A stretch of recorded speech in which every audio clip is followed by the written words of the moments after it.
All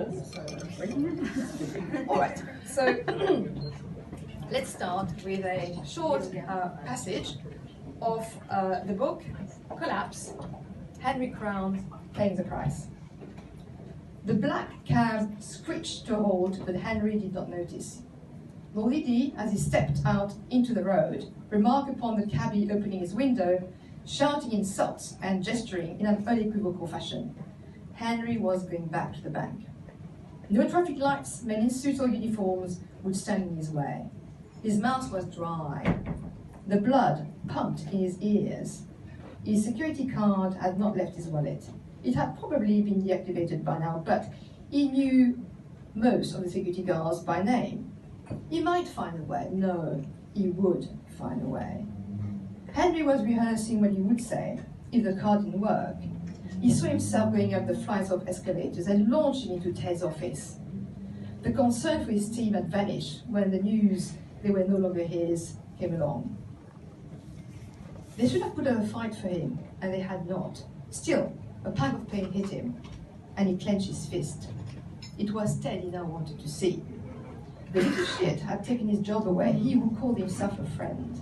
Yes, he would see Ted.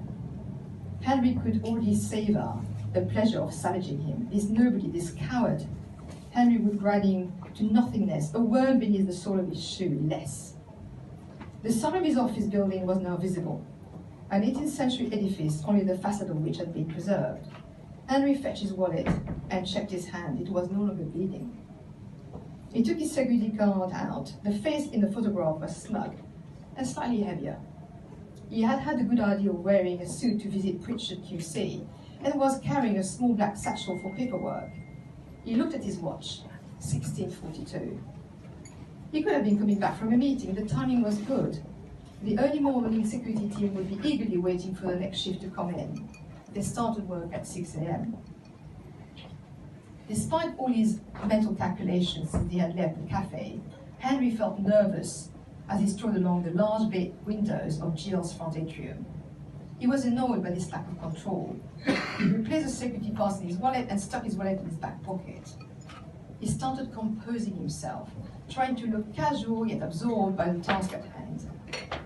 Jill's entrance hall was large and imposing, but the walk to the escalators leading to the trading floors didn't take long. As predicted, most of the security guards had retreated to the far end of the atrium, leaving only one young man in charge of the turnstiles.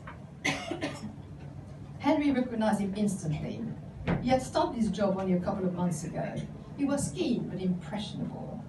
Henry pushed the revolving doors with confidence, his coat unbuttoned. He stuck his mobile phone to his ear and walked with what he judged a measured but assured pace towards the escalators, taking his wallet from his back pocket in an irritated fashion.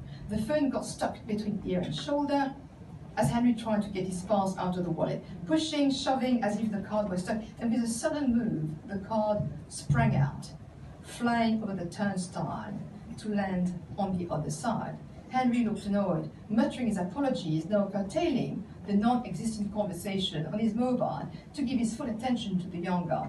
"So sorry, John, could you please," said Henry, gesturing at the gates. The young fellow jerked upright and stuck his own pass over the electronic eye. "Certainly, Mr. He had forgotten Henry's name. "Much appreciated," replied Henry with one of his best grins, picking up his security ID and starting his speedy climb to the third floor. He was in.